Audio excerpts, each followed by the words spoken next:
Okay, good morning. This is the second day of the Barclays Global Healthcare Conference. I'm Jeff Meacham. I'm the Senior Biopharma Analyst here at the firm. I have Scott Puckhaber from my team up on stage with me as well. So we're excited to have DBV Technologies and here on stage for a fireside chat is Chief Commercial Officer Kevin Trapp and Chief Business Officer Suzanne Mesa. Thank you. Hey, Jeff. Welcome, guys. Yeah, of course. Thank you.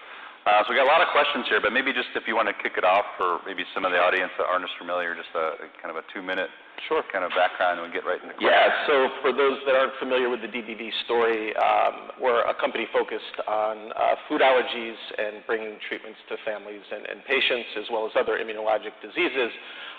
We saw great unmet need in this space. There hasn't been any innovation for the last 10, 15 years, really no available treatments for food allergies like peanut allergies.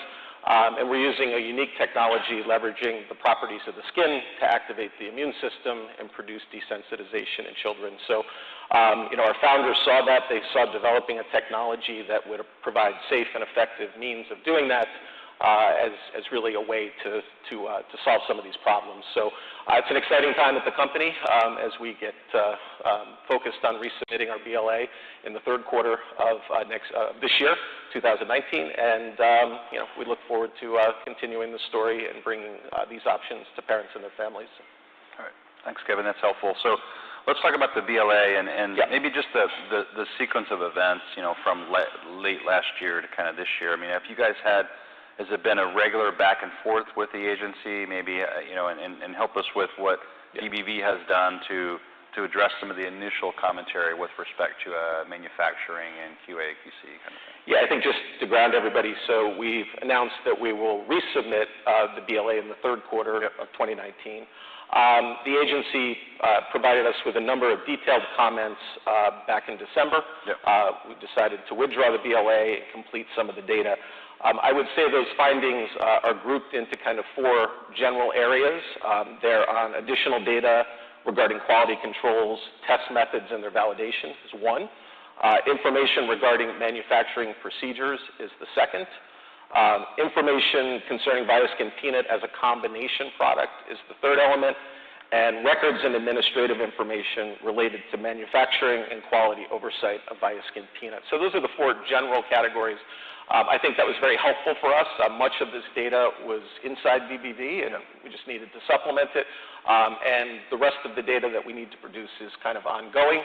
This is led by Julie O'Neill, who is a member of our board, who's overseeing everything along the manufacturing continuum right now. Julie's a 30-year industry veteran. She's got many BLA approvals to her record, and she's really leading that charge here. And it was the confidence we got from that in understanding all the activities we needed to do to not just answer the questions, but also to incorporate this into a BLA resubmission that gave us the ability to guide to the third quarter of 2019. I don't know if you want to add. I'll add, in addition to the written correspondence that we received in December, as Kevin mentioned, we do have breakthrough therapy designation. We're not engaged with the agency right now. And that was the last communication that we had with the FDA. But, we do have breakthrough, and if we need to use it, we will, and we can definitely connect with the agency ahead of resubmitting, making sure that we've crossed all of our T's, dotted all of our I's, and making sure that we submit an updated BLA that fits in everything from the findings that they provide or anything additional they want to get. Right. But just to be clear, though, no communication. Clinical or preclinical requests. It's just the categories. 17 findings, all categorized in manufacturing. Yep. Okay. You guys have also talked about, your cash position is sufficient until the end of this year. Are there aspects to the BLA that could push a need for a more urgent inflow? Or I kind of view it as, correct me if I'm wrong, just the delay in the BLA. It's just you're naturally running a business. You have other pipeline things. You have costs that are running, so it's not like the BLA. To me, doesn't feel like you need an infusion just to address that, but give me some context. Yeah, so I think, again, Julie has taken a look at, where there were gaps and what we need to do to fill that, and, some of that, moving resources around, et cetera. The 4 priorities for the company, and we've taken a very, careful look at our resourcing. Obviously, the BLA resubmission, continuing to advance the science of epicutaneous immunotherapy, or EPIT, so the scientific platform. Thirdly, the clinical studies that are ongoing with Viaskin Peanut, to continue those. We can talk about those in a little while. And then lastly, the preparedness for commercial launch. So, we've prioritized the resourcing in those 4 buckets. We've announced back on March 5th that our cash position is 122.8 million euro at the end of our fiscal year, and that should give us adequate resourcing to get into the fourth quarter, the other side of this resubmission in terms of cash position. So focused on those 4 priorities, we should get well past the resubmission in terms of our cash position. And, so looking at your kind of conversations with physicians, how are they kind of, seeing the approval pathway now, with the BLA being resubmitted, and then, once approved, how do you kind of see market dynamics playing out, with competitors? Yeah. So, the company's had a while to talk to physicians and understand the marketplace. I mentioned at the beginning, kind of this was the premise of the technology. We haven't seen any big changes in the perceptions of the product. I mean, obviously some disappointment on the timeline. They want to see this get there. There are no treatment options today other than strict avoidance of the allergen, in this case peanut allergy, as well as carrying a rescue epinephrine pen. So, they're anxious for treatment options. This provides a unique set of benefits around the safety profile, the at-home administration, as well as that extra buffer of protection that we hear, parents and allergists want. So I think they're encouraged. They also got to see the totality of our results in a recent JAMA publication that we presented, published right as Quad AI was starting out this year, a major congress focused on food allergies. So they've been able to see the totality of the data there, and we've heard nothing but good feedback on that publication and the overall risk-benefit profile for the product. So, nothing on the physician side other than, get it there as soon as possible. And, as for competitive dynamics, I mean, folks like to look at this as an either-or as it relates to OIT, either the current use of it or commercial OIT or EPIT. I think options are good for children and allergists. No drug works for everybody. So I think the unique benefits we bring when we talk to both allergists and parents, is preferred, but I think, we want options in the market as well. So I see it as a very unique segment for Viaskin Peanut and fulfilling a lot of the unmet needs in the market. Yeah. And just along those lines, when you think about pre-launch preparations, there's sales force, but I want to ask you to what degree, and maybe give us a little bit more color on your engagement with reimbursement authorities and what work you've done, that payers are saying, here's a price point or here's a access, that we'd like to see. Yeah, I'd say, we're still, and we've advanced it some, but we're still in discussions with all the major payers in the United States, and, teaching them, again, this is a novel, innovative way to approach the challenge. The unmet need is still being built out there, and getting them to understand that, and hearing from allergists. We've done some calls with allergists and payers. And so we're advancing that knowledge. I think they understand the benefit of this in helping to reduce the risk of an allergic reaction due to an accidental exposure.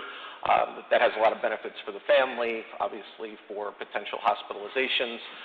And so those discussions are going well. I think understanding the overall profile of the drug, they're understanding how that fits into the treatment.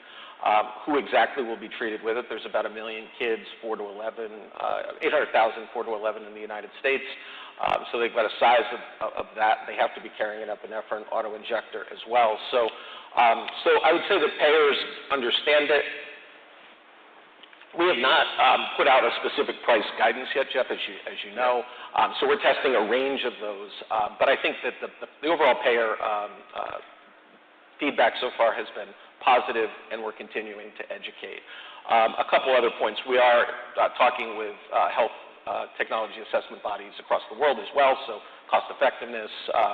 And we're getting the feedback there, the importance of quality of life and things like that. So we're continuing to understand the data we have, how that fits into early submissions, as well as continued data that we'll have to produce. And then I guess lastly on the payer side is we've been engaged with the U.S. body AVISR that will probably be issuing a preliminary report in the April timeframe. So we've got considerations into that. It's a relatively new field, and how we think about that is something that I think will be important, and we'll see where that assessment leads. But I think that is another element to this. But we see the value proposition of the product for an area with no real treatment options and a potentially life-threatening disease. We see a lot of value there, both societal as well as direct healthcare costs, and look forward to talking about that value proposition as we go forward. And Kevin, you mentioned the OUS component. From a reimbursement perspective, I guess it's tough to know until those discussions advance. But from a market commercial perspective, what work have you done on OUS versus US, and what are the other subtleties between how this could play out in the real world? Yeah, so the needs are similar in terms of the prevalence and the interest outside the U.S. We have the EU5. We've got to focus on that, obviously, right now. We have a small team in Australia also looking at that. There's a high prevalence of food allergies in Australia, as well as in Canada. We've got a general manager up there starting to think about that. So very much in the market scoping, understanding the needs, and most importantly, ex-US, the reimbursement pathways and the data we're going to need for dossiers that will get accepted for reimbursement. So, a lot of planning, but, focus the largest market and the most unmet needs in the United States, and that will be a first launch market if approved. Yeah. So when you think about your FDA, discussions as far as the device aspect of Viaskin Peanut, what have you learned that you can leverage in the future with, your pipeline? And then, thinking of the pipeline, what can investors expect, this year with Viaskin Milk and Viaskin Egg? Yeah. So this is a novel technology, as I started out with, right? It's a drug and a device, a biologic and a device, and so there's complexities in the manufacturing process, and it's what's not unusual for CMC issues and kind of where you don't have an analog and where you're kind of a first product to market and innovative. So I think there's a lot of learnings as we're going through the CMC remediation that we spoke about that can be applied as we think about other indications or other food allergies and immunologic diseases beyond that will help the platform in total.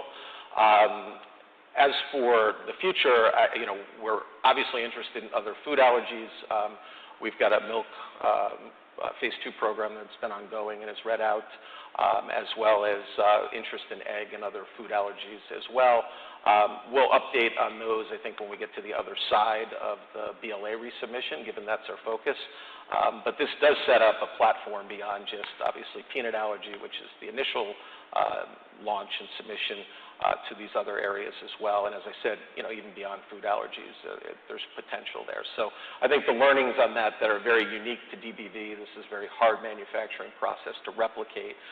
The learnings as we work with regulators on the CMC side of it will be helpful. And I think in food allergies, it's been cutting edge in terms of our clinical program on how we measure efficacy with double-blind food challenges, oral food challenges, as well as the trial designs, unique in the food allergy space. So those dialogues with the FDA and with regulators around the world really help us understand the things they're looking for and how you frame a new market and a new opportunity for children living with those. I think I'll add, I think one of the beauty of the Viaskin platform technology is that it's very modular. So a lot of the ways in which we'll produce our Viaskin Peanut drug product will also be the ways in which we produce milk, egg, or whatever other diseases we start to target. And there's a learning curve for the FDA as well, right? They sometimes need to understand novel technologies, understand some of the intricacies of that. So being able to advance our first product candidate really positions us in a way where hopefully we can now tackle some of the other diseases in a way that also the FDA understands what we're doing from a manufacturing standpoint. So I think the learnings are on both sides of the curve, and hopefully as we continue to advance our Viaskin Peanut program, those learnings will apply to milk and some of the other diseases that we'll start targeting soon. And just from that perspective, both you guys mentioned, the learnings from peanut from from say a clinical trial perspective and FDA requirements. Is it more clear now what they will ask for example, for milk or egg or other peanut allergies, or is it still is there a template that you could use, for example, across the board? Yeah, I don't. Not having had the discussion with them on registrational program for milk, I think that's a little premature to speculate how they'll think about that. Do we have learnings in various areas? Yes. Will biomarkers continue to evolve? Probably yes. So I think there's a number of things that will evolve in those discussions. I think there's a lot of experience, here that we'll be able to apply to those next phase of discussions on clinical trial design. I think it's just a little early to say what they might think. I don't know if you have. Yeah. No, I think it's early. I mean, I think, being a pioneer in a field is always a challenge because you're trying to figure out and solve for X when you don't really know the answer. So I think, again, those learnings, as I talked, that are both for the FDA and for DBV will continue to apply as we continue to advance our platform in peanut and in other programs as well. And the next few months, as we continue through our resubmission process and hopefully through the review and approval process, we'll learn a lot in our conversations with the FDA as we go into hopefully an advisory committee, et cetera. So all those learnings we'll be able to kind of internalize and apply to some of our other programs. Yep. And just outside of food allergies, I know at one point, pertussis and other, the EPIT platform, I think, is broadly applicable outside of that. But maybe give us a sense for the strategic priority for non-food allergy components. Well, look, our focus today is obviously the resubmission and peanut and the food allergies we just mentioned. Hugh Sampson, who's our Chief Scientific Officer and Interim Chief Medical Officer, has a number of ideas and thoughts on this, both in food allergies and beyond in other immunologic diseases. Some of those, we have disclosed, like the pertussis data. Yep. And so, the priorities of those is, I mentioned the 4 priorities the company has. His scientific work is still ongoing. Yep. I wouldn't say that there's really a priority in any immunologic disease yet, given the priorities we have ahead of us. But I think where there's the opportunity to deliver small quantities of protein via the skin and uniquely get to the immune system using the cells in the skin, the Langerhans cells, I think there could be interest in a lot of other areas. But, we really haven't gone through a thorough review prioritization. But is that something that you can achieve through maybe non-dilutive capital or partnership or something on the BD side of things? I think we're really focused on making sure that we can get the resubmission through the finish line here. And as Kevin said, with Hugh's leadership, but also with our new CEO, Daniel Tassé, who joined us in November, the reevaluation of the platform and the potential is ongoing. Yeah. Obviously, if there's partners that make sense, that would make sense. In food allergies, it was just a no-brainer because there's no one else that's in this field, right? In fact, companies have tried to go into food allergies, and the challenge from a clinical development standpoint with a food challenge, which is a very risky procedure, kind of kept companies out of the space. So from the standpoint of bringing in an important commercial or development piece to food allergies, that just didn't exist. Now we're going into a disease where there may be other alternatives. Of course, we'll look into that and make sure that there's areas that, from a partnership standpoint could make sense. But today, I think, as Kevin said, with both Hugh and Daniel kind of tackling peanut, then we'll focus on our platform as we continue down this process. And so maybe going back to the BLA submission, you'll be going kind of through a non-PDUFA process. So what would be kind of the optimal kind of timeline and scenario with regulators, and how do you guys see kind of using the breakthrough designation and, kind of how all that plays out when you have those discussions? Yeah, so too early to comment specifically on timelines. I'll give you some characterization of, where we sit within the FDA and how they're thinking about it, or how we think they're thinking about it, and then they'll let us know when we resubmit.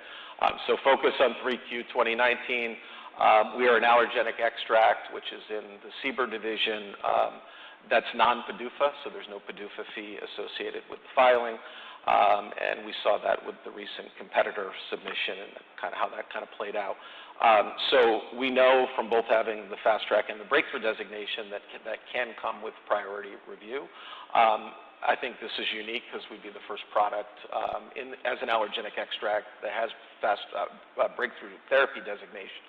How that will play out in terms of whether it's a priority review or standard review. So we'll know that as we get to the submission and the filing. As they acknowledge that, they typically will give a timeline. I guess, Kevin's absolutely right. I think one of the important pieces of what we're doing today is that food allergies overall, including peanut, which is the most prevalent food allergy in the United States, it's a clear, important goal for the agency. I mean, they've highlighted it as an important goal. The NIH, all of the important organizations working on science and medical products, this is a clear target for the U.S. From an unmet medical needs standpoint. So I think there's also the need from a patient side that plays into how we think about the product, how the product gets reviewed, and that's actually why we're in such a unique space today. With there's only two other, allergenic products that have breakthrough therapy designation and fast track. And part of the reason that is because we're in such a unique space. So there is the patient need, there is the unmet medical need that I think places an emphasis on how we think about the review, and I think the agency understands that as well. Hopefully we'll learn a little bit more as we go down the timeline, as Kevin said, but, the unmet medical need clearly is a priority for the FDA. And from a commercial perspective, I know you guys have done a lot of the work on, from a physician perspective, but is there, and you're right, Suzanne, I mean, there's, Gottlieb has talked about this, there's been a lot of visibility.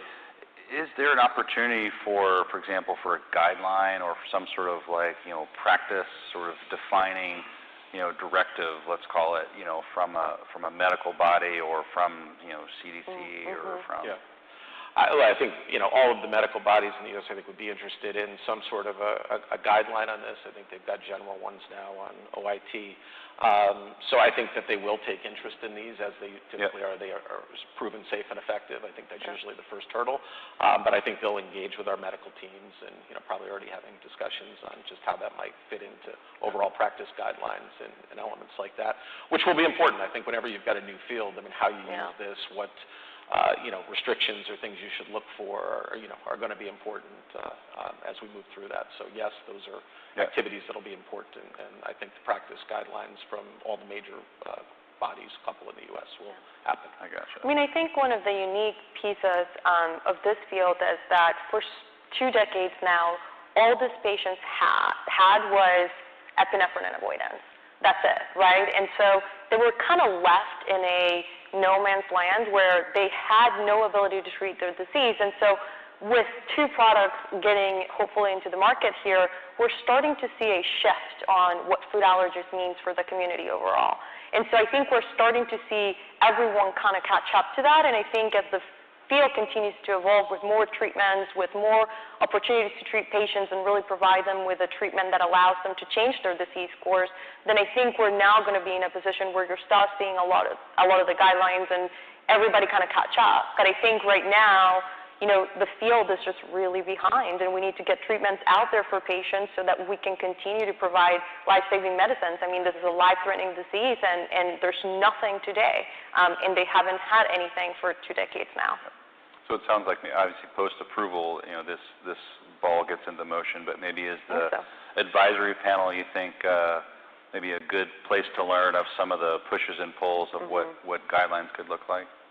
Yeah, I think that, advisory committees are always valuable in new therapeutic areas, what questions are on their minds. I think that's one element of it, and clearly what the agency overall is thinking as it gets to labeling as well. So I think those are the catalysts. I could just say from, Quad AI that just happened, a big conference, that was dedicated to food allergy this year. I think, no surprise given the 2 products that are kind of in the cusp. And, there's a lot of questions and interest and dialogue around risk-benefit profiles of the options and how those could play out. So I think it is becoming real now, right? It's not just, an ongoing phase 3 program.